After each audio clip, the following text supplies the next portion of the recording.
O capítulo 1, verso 5 diz: por causa da esperança que está guardada para vocês nos céus. Dessa esperança vocês ouviram falar anteriormente por meio da palavra da verdade do Evangelho que chegou até vocês. Esse Evangelho está produzindo fruto e crescendo em todo o mundo, assim como acontece entre vocês, desde um dia em que vocês ouviram e entenderam a graça de Deus na verdade. Verso 7, isso vocês aprenderam de Epáfras. Olha que interessante isso aqui. O que eles receberam? O Evangelho da graça de Deus. Eles receberam de um outro homem, Epáfras, e deveriam se manter no modo como Epáfras trouxe o Evangelho, ou naquilo que é o Evangelho. E olha o verso 9 a 12. Paulo vai salientar no capítulo 1, do verso 9 ao verso 12, como o Evangelho deve ser exercido. Olha que coisa magnífica. O Evangelho é recebido, ele tem pessoas que passam para a gente o Evangelho, Cristo fez isso conosco, e pessoas continuaram fazendo isso desde então, e existe um modo com o qual ele é exercitado, vivido. Por isso que eu falei ali do verso 6 do capítulo 2, lembra? O Evangelho que vocês receberam, e o Evangelho que vocês andam. Então, receberam o Evangelho de Epáfras. Como vamos andar? Ou como eles deveriam andar também? Verso 9, por esta razão, também nós, desde o dia que soubemos disso, ou seja, soubemos que vocês receberam o Evangelho, vai dizer assim: não deixamos de orar por vocês, agora olha o pedido de Paulo, atenção, e de pedir que transbordem no quê? Conhecimento da vontade de Deus, segura aí, em toda sabedoria e entendimento espiritual. Dessa maneira poderão viver de modo digno, ou seja, recebendo esse conhecimento da vontade de Deus, para seu inteiro agrado, frutificando em toda boa obra e crescendo no conhecimento de Deus. Assim, vocês serão fortalecidos com todo o poder, segundo a força da sua glória, em toda perseverança e paciência com alegria. Agora, segunda ação, depois de receber a vontade de Deus, eles vão dar graças ao Pai. Verso 12, dando graças ao Pai que os capacitou de participar da herança dos santos na luz. Dois movimentos de Paulo. Primeiro, receber o conhecimento e crescer nesse conhecimento. Segundo, orar, agradecer. Toda a epístola de Colossenses é repleta de orações e agradecimentos, como veremos ainda. Receber o conhecimento e progredir neste conhecimento e orar, ser capaz de dar graças, são os dois movimentos espirituais que Paulo quer dizer no capítulo 2, verso 6, como andar nele. Andar em Cristo é receber o Evangelho e viver buscando o conhecimento de Deus na face de Cristo, frutificando em boas obras como resultado óbvio disso, e agradecendo a Deus, indo na direção de Deus e orando. Talvez você vai perguntar, mas é só isso? Pensa comigo, por favor. Você conhece pessoas que gostam de teologia, de doutrina? Eu conheço bastante. Você conhece pessoas que gostam de oração? Eu também conheço pessoas, menos do que de teologia, mas eu conheço pessoas que oram bastante também. Mas quantas pessoas você conhece que juntam os dois? Agora diminuiu, né? A quantidade de pessoas. A vida de oração e a vida de busca teológica devem estar unidas. Como andamos em Jesus? Nós buscamos a doutrina de Deus em Cristo e nós oramos.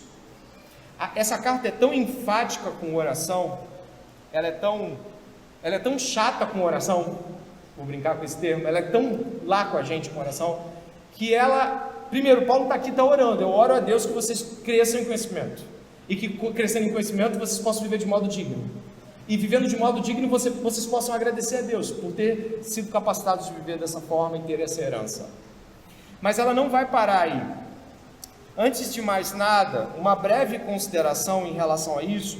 Eu estava assistindo uma pregação do pastor Augusto Nicodemos, o reverendo Augusto Nicodemos, falando sobre esse texto bíblico, e ele fala enfaticamente da dificuldade que nós temos de não nos tornarmos místicos cheios de oração e vazios de doutrina, ou legalistas cheios de doutrina e sem vida de oração. E ele ele relata algo mais ou menos como: parece que Paulo está agonizando em oração o tempo todo. Parece que o movimento de Paulo é o tempo todo: orem, orem, orem, orem, orem, orem. Mas se você perceber a carta de Colossenses, ela é um banho de doutrina também.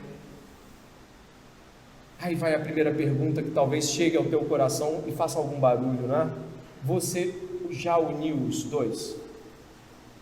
Você é alguém muito doutrinário e alguém cheio de orações o dia inteiro. Você tem vida, não é orar pelo almoço, pela janta, ou dar o bom dia para Deus, não. Estou falando de alguém que trabalha nisso, alguém que operosamente vive isso. O evangelho recebido é respondido com busca doutrinária, que gera frutos de piedade e vida de... Sua teologia não te dobra de joelhos, que teologia é essa? E você vai perceber isso o tempo todo. Dê uma olhada, por favor, na postura que Paulo tem ao falar de Epáfras, lá no capítulo 4. Você pode ir até o capítulo 4, por favor? Se você puder observar como Paulo fala para os colossenses fazerem, e também fala o que o Epáfras faz, você pode entender que um líder cristão tem que ter a mente totalmente encharcada de oração. Aí você fala: é um líder cristão? Não. Olha o que está no 4, 2 e 3, olha lá: continuem a orar, vigiando. O termo em grego é velando. Você sabe o que é velar, não sabe? É você estar como quem passa a noite velando algo, você está parado lá, já os olhos caindo, mas você continua olhando. Tem a ver com uma espera noturna diante de uma vela que se apaga lentamente, velando. Você está olhando até que aquilo aconteça, você está atento. Aqui é vigiando, porque velando hoje parece não trazer muitos significados, mas é velando, vigiando. Olha aqui agora: continuem a orar. Aí eles podem dizer: obrigado. Vigiando em oração com ação de graças. Ao mesmo tempo, orem também por nós, para que Deus nos abra uma porta à palavra, a fim de falarmos do mistério de Cristo, pelo qual também estou algemado. Mais uma: orem para que eu torne esse mistério conhecido, como cumpre fazer, ou seja, para que eu pregue do jeito certo. Olha agora o verso 12 do mesmo capítulo: Epáfras, que é da igreja de vocês, manda saudações. Ele é um servo de Cristo Jesus, que está sempre lutando por vocês, pregando sempre, discutindo com os falsos profetas. O que ele faz? Em oração, para que vocês se conservem maduros e plenamente convictos em toda a vontade de Deus. Misericórdia! Como é que o Epáfras está sustentando essa igreja? O que ele está fazendo pela igreja? Você já pensou, você que tem trabalho com discipulado, você que cuida de gente, você já pensou em estratégias para amadurecer o seu discípulo? Você já pensou em estudos para amadurecimento? Bom, poderíamos começar pelo de Epáfras, que amadurece a igreja de Colossos orando por ela. Magnífico. Recebeu o evangelho e vai responder com uma busca doutrinária profunda. Paulo ora por essa busca lá e pede que os cristãos de Colossos sejam vigilantes em oração. Não é orar, é trabalho. Trabalho lendo, trabalho orando.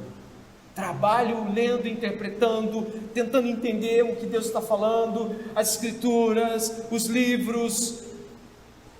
Eu falei, não sei para quem, não sei quando, não sei nem se foi ontem, não sei quando eu falei hoje, eu não sei. Quem lembra que eu falei, fala quando depois. Paulo estava para morrer. Paulo estava para morrer. 2 Timóteo, né? 2 Epístola a Timóteo.